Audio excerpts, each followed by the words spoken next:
Hazrat Masih Maud ﷺ, there was a reference to Imam Mahdi.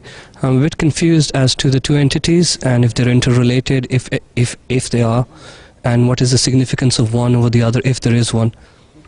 Well, this is an often asked question, and a perfectly valid question. We find in hadith there's two different references. There's a reference to the Imam Mahdi and there's a reference to the Masih as well. So obviously the question that naturally arises in our minds is this two different people, or is it the same person within two different aspects of his life or his purpose?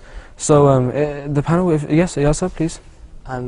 This is a very important question, and basically, if we look, we can find an answer from the ahadith. And Ibn Majah, which is a very authentic book of hadith, the Holy Prophet ﷺ is reported to have said that Lal Mahdiyu illa Isa, that there is no Mahdi other than the Isa alayhi salam, other than Jesus alayhi salam. So from this authentic hadith, we have a foundation with which we can work around and interpret everything else and put the pieces of the puzzle together. Because the Holy Prophet ﷺ has clearly mentioned that these are as if two different attributes of that divine reformer which is to come in the latter days. He would be the Mahdi, and Mahdi, speaking from a linguistic perspective, means somebody who is guided. And in this case, somebody who is guided by Allah the Almighty through divine appointment and then to guide other people. And Messiah, which is from Masaha, means to touch somebody with a spiritual feel. And we see, or to breathe life into somebody. And we see that the promised Messiah ﷺ fulfilled both of these roles. The confusion is there, you're absolutely right. And part of the confusion is because some people still believe, our non-Ahmadi brothers and sisters believe that Jesus ﷺ is physically alive in the heavens. But when we look at the Holy Quran, which is the fundamental source, we see that the Quran has clearly mentioned that he passed away like all of the other prophets of God.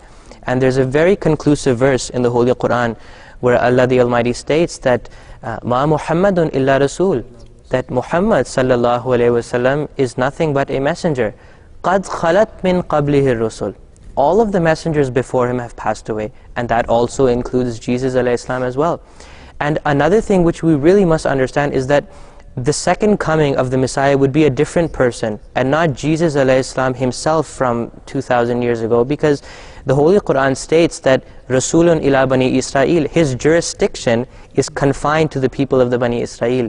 He does not have the jurisdiction to come and guide the Muslim Ummah. And that's why the Holy Prophet ﷺ mentioned that كَيْفَ أَنْتُمْ إِذَا نَذَلَ ابْنُ مَرْيَمَ فِيكُمْ, that what would be your state when Ibn Mariam would descend amongst you. وَإِمَامُكُمْ مِنْكُمْ, that he would be from among you, minkum, that is the Muslim Ummah, which clearly shows that a person would be born from the Muslim Ummah and take on these two separate roles and fulfill the purpose of spiritually breathing life into people, that is the Messiah, and then to guide people because he was the Mahdi. Exactly. So I think it's also important to notice that in a day and age nowadays where we live in such a poetic society, or even the Muslims of the age who struggle to understand the concept of Masih and Mahdi being two different names yet being the same person, it seems also confusing. But when we look into, say, the Quran itself, we see that how many names are there of Allah the Almighty, or how many names are given to the Holy Prophet ﷺ.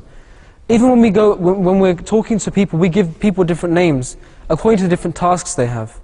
So I guess exactly how Essa eloquently said, that these are merely two attributes or two different tasks assigned to one person, i.e. the Masih and the Mahdi being one person. So